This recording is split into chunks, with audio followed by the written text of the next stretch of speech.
Welcome. I had the inspiration to talk about, especially in my 80s now, I reflect on this some.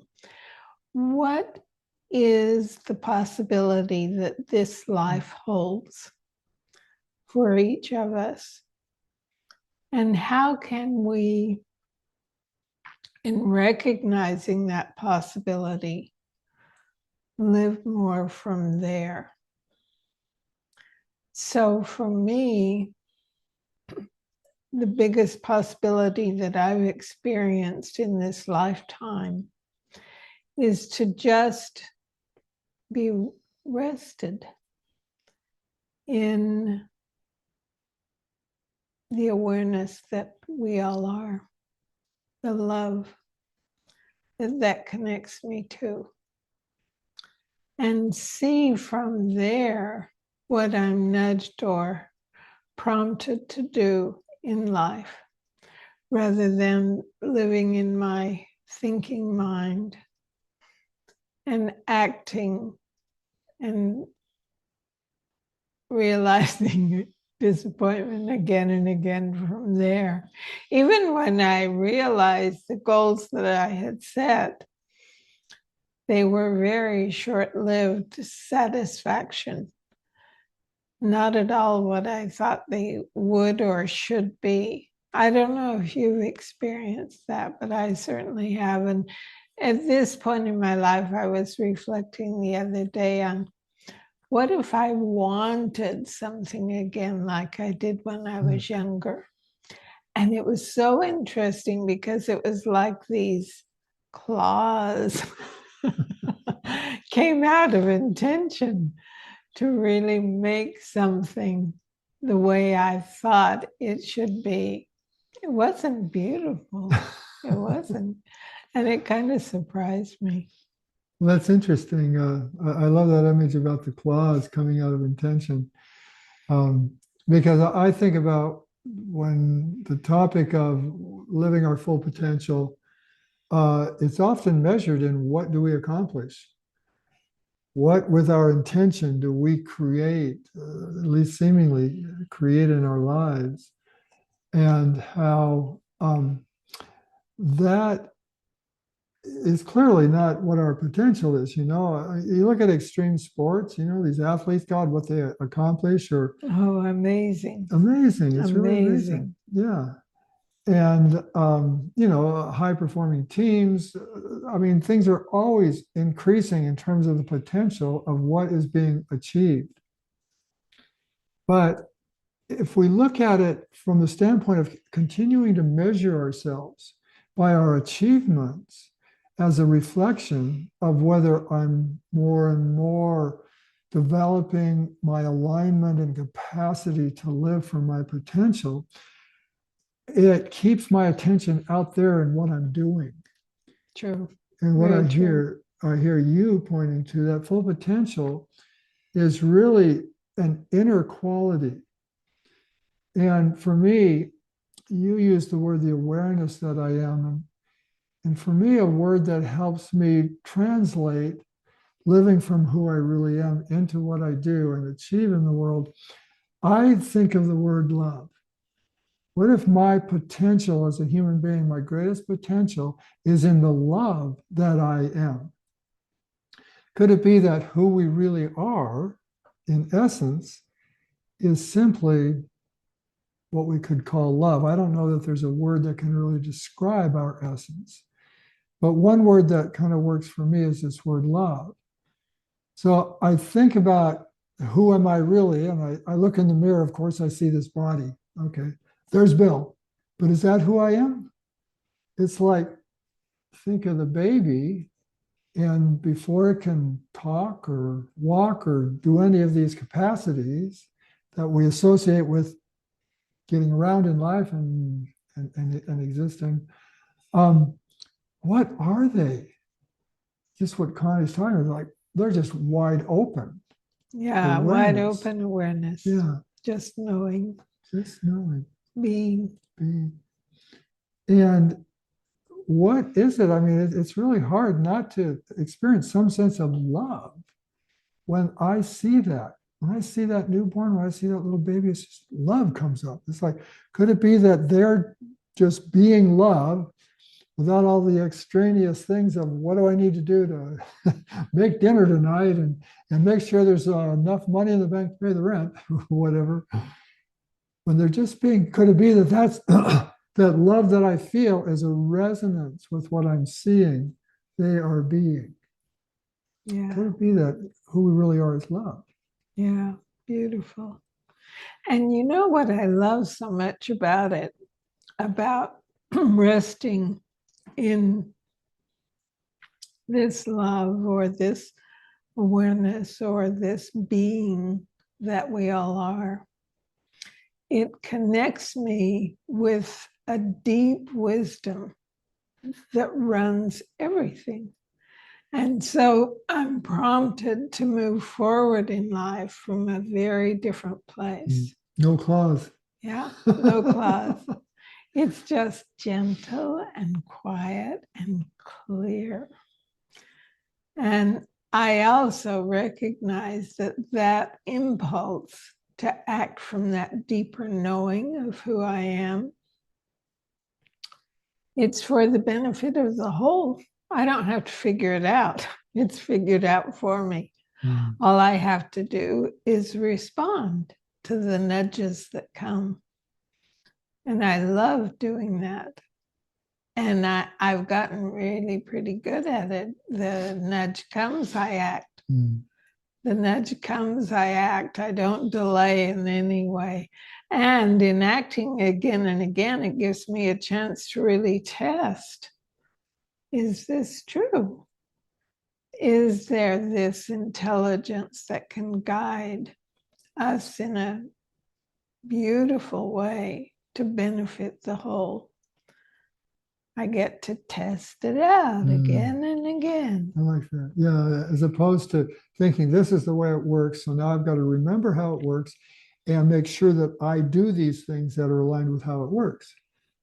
What here he's saying is that you just stay rested in your love, and it kind of brings to you what's next. So you're not having to think about, now, is this aligned with the love I am, or is this not? It's just like if it comes from there, it's aligned, and there's so much less thinking involved. Yeah, and timing, so much of what we do to be effortless is about timing. And this way, I feel I'm being guided by the timing of this intelligence, not my own thinking what should happen next. So what I hear you saying is that when you really come from this place, this love that you are, this awareness, this being, this quietness, that it's really effective. How do you feel like coming from who we really are affects our productivity, our effectiveness in the world? I think massively, because it allows me to tap into the creativity that's far greater than my own personal thinking mind for a solution. And also that when I act, the timing is perfect. I don't have to knock on the door again and again for a result to occur. I love it. I think it's the best. And a big part of the work we do with people in coaching is not only about physical health, but showing them more and more this place within all of us of love or awareness or being that allows us to function in life in a much more effortless way and a much more rewarding way. In a much more effective way. Yeah. I think that's what you mean by rewarding, because people come to us with health challenges or whatever, and there's of course some physical changes that will help, that will benefit if they're doing something that's creating the challenge, and removing it and replacing it with something better is going to change that outcome. But sometimes our habits are quite established. So it's like, it's hard to give up these things that are not serving us. So that's how the coaching ties into even making like physical changes or changes in lifestyle and health, that when we're coming from a place of love, we see that what we're doing isn't really loving, isn't really nurturing ourselves. And that makes it so much easier to let go of these things that aren't working.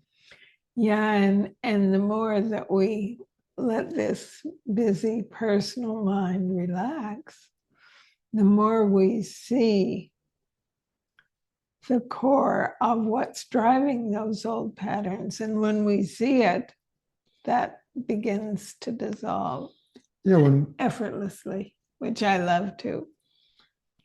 We see how we have it linked up to an old past memory that if I do this, then I'll get that because I wanted to avoid something back then, and that'll take me to that avoidance. Anyway, that is a lovely side effect of beginning to drop into, just relax into who we really are. We can kind of see when some of our maybe dysfunctional behaviors are driven by an avoidance behavior as opposed to a nurturing behavior. Yes. So it makes a difference in the choices we make around food and our health. It makes a difference in the choices we make around raising our children and parenting. It makes a difference in the way we relate with our coworkers or employees or bosses or whatever. Our partners. Our partners, Yeah. marriage, relationships. It seems to be the context that takes us out of the space that was creating the problem in the first place. Yeah, true. Somebody asked the question some time ago. I just love this question. She said, what happens to your problems when you stop thinking about them? And it was like, wait a minute. I have a problem, and I know I have a problem when I think about it. True. So let's say the problem is there's not enough money in the bank to pay the rent. So I'm all tense. It's like, what have I got to do? What have I got to do? And if I stop thinking about the money in the bank, where's the tension? Now, that doesn't mean that I don't need to make some money to pay the rent. But if I'm coming from a place that isn't all tight and I've got to make this happen, I can't trust that my wisdom will guide me to what I need to do to take care of myself. When we're in that place of love, we know we can do it. And from that place of knowing, there isn't all that tension about the unkind future that might happen if I don't get the money. We're so much more effective when we come from this place of awareness or place of love. So that's kind of the bottom line of our coaching, is helping people return to this place of love to resolve the problems in their lives. It's not like it makes the problems go away, but in dealing with whatever issues there are, pressures there are in our lives, the solutions are much more effective coming from this place of openness and ease as opposed to tension and stress. Yeah, well said. So we have this amazing soup that is so fabulous. It's called a creamy kabocha squash soup, and it is so good.